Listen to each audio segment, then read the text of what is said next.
Hello, this is Eric at Covenant of Love. Today I would like to talk about all the people that I've been watching and all the truth that's coming out.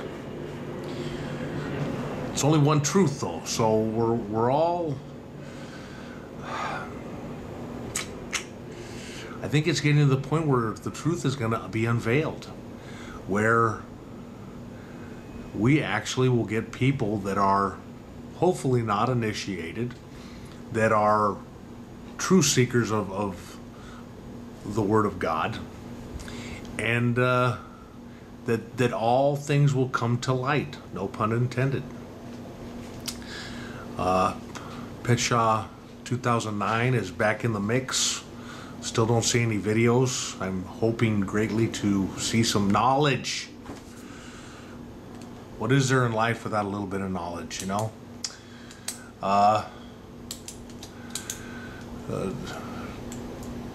The other people that were talking to me seem to have vanished, so I still have to keep my word and mind my own business. But I can still present the things that people are talking about without getting into naming anybody, and really especially get into books. I can still talk about one of the ones though, who still has not addressed, well, the guys read the books, you know, or he belittled me and blocked me. I would really appreciate his take on the pre-Masoretic text, because he seems to be very intelligent, to say the least. Take it as a compliment, don't take it as a compliment. But if you're going to take books and use them as the source of your knowledge, and you don't understand if they're one letter, two letters, if you don't understand the dating of them by admissions made in them that prove that they're false, or that they were written at a much later date, which would make me say that they are proved false. I think it's time to get into it, guys, and I don't mean this just on me making videos about other people. I just think that we're now really at the cream is rising to the top, and knowledge is either going to be proved true or false, and we're going to have to go back and date some of this stuff and actually look at what we're looking at. I'm really excited. I kind of miss being in the mix with all these people. I just would like to be in the mix without the hate, and that's the one thing I don't see is changing.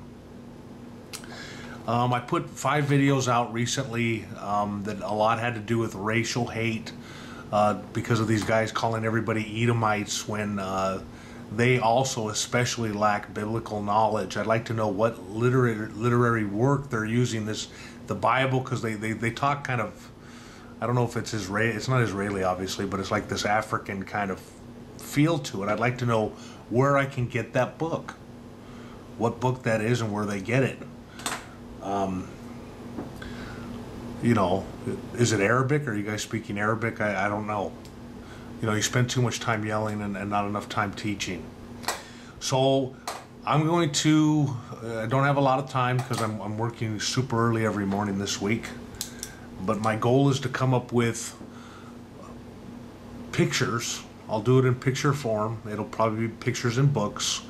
And simple questions. And I hope that you people will allow me to post these videos with your videos.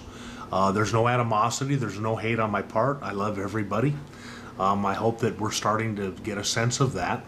I will say that I get a lot of very minimal hits when I talk about love. I get lots of hits when I talk about other people, but when I talk about love and getting together, I'm not getting any hits. That's really sad, and it should kind of, most of you guys are talking about God, your faith, and truth, which, except for the black Israelites, you at least aren't talking about killing anybody and filled with hate. As far as you know, an outcome. You guys are all professing to want to have truth out there. You're all professing that your faith in this particular God is real. Or for some people, it's more about the information, that God is somehow giving you a better information than other people, and you're understanding it better.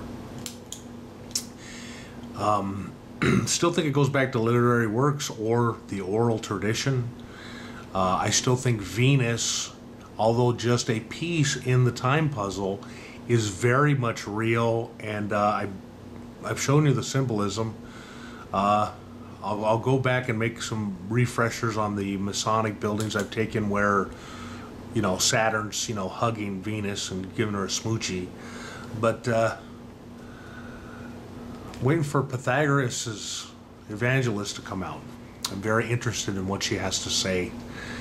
And I think fear's the mind killer. I think it's important that we present honesty as best as we can, because we are limited in some aspects. Some people may be worried for their health, which I do understand. But at the same time, I think it's getting to the point now where we don't have a lot of time as far as governmental type issues. I think that if we're going to get freedom out, or at least mental freedom out to people, we need to start doing it pretty quickly and in a much kinder manner. We need to stop turning people off and turning people on to knowledge. And that's the quest for knowledge. Not that, because I don't believe any one of us has a complete answer. I think it's impossible to have a complete answer. Nobody knows the truth until you pass away. It's the bottom line. Until then, it's faith. Anyway, I'm very excited, and it's good to see everybody starting to come back on YouTube and starting to espouse knowledge. I think, again, that Chance and Donna are real people. I don't believe that they're satanic worshipers. I don't think that people that are really satanic, even though this is, like it says in Videodrome, this is the war. The mind is in the box. We're having a war with these people that are still in the box. They, to me, still seem like credible researchers. Regardless of what they look at, they still seem to be representing what they believe in as truthful, as everybody else is. So I wish I had a starting flag to get this thing going, but I'm excited, you guys. I really think that stepping up to the plate here is really going to make a difference for the researchers themselves, and the people that are actually getting into where these sources are coming from, and they're studying them.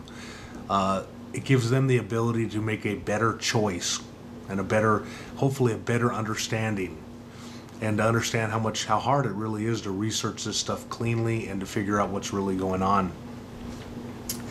I'm just going to try to get dates, times, and I've told everybody to get the Secret Origins of the Bible and see if they learn anything from that. I'm probably going to get that book and use it quite a bit to talk about what everybody here is talking about in different forms or fashions.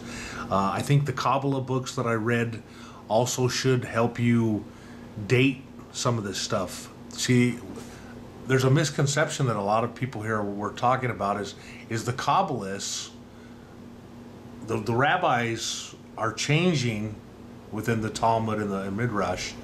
They are coming up with new ideas to explain things. So it dates the pieces of work.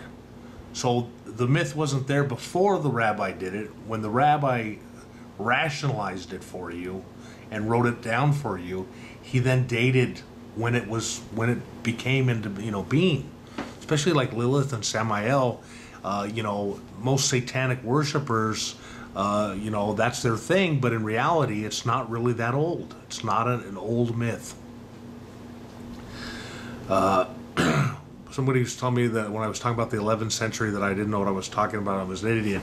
I unfortunately do have AD&D, and you guys can laugh about it, make a video and wiggity whack it. But the bottom line is there was what I consider a rabbi of great change within the 11th century, and he redid a lot of rabbinical studies for the people that followed him, which was at that time, I believe, a large Jewish population. So let's get into it. Let's get into the times and the dates and the reality of it. Pythagoras, there are some things that have changed. There's been improvements. So there is an evolution in humanity. Now, evolution and God, And when you say evolution, it doesn't necessarily have to be, you know, from Darwin. You know, and we all know that he has roots in the moon cults from his grandfather, and that some of the stuff he uses is from his grandfather. So none of these sources are super clean. It's gleaning the fine truth, the very thin line in all of this. And I'm excited to see if you guys can prove it. Instead of arguing, let's prove it to one another. And especially guys that are talking like they're a prophet, and they're going, oh, well, he's not a prophet, he's a seer. Okay, I put a video out, and I gave you the literary definition, and a prophet is a seer, or, you know, however you guys want to word it. When certain people start espousing like they know the future and what's coming, that person makes himself a prophet. And as far as I know, within the Bible, you guys are only waiting for 2 prophets, so that would make one of the gentlemen, because there's only one right now that I know of that's acting like he's a prophet. You need to get beheaded and have fire shooting out of your mouth and all this other stuff. So let's get it on. Let's find out what's going on. And much love to everybody. It's a covenant of love. Take care of your family. I hope you guys are storing enough food and water to last at least 2 weeks. If you're in California with all these multiple earthquakes and what's going on in Louisiana, and different people putting stuff out about the HARP, how it could be attacking Louisiana, we need to take care of the people around us, and I think that's an important thing that we should remember. So have a great day, and I'll talk to you later.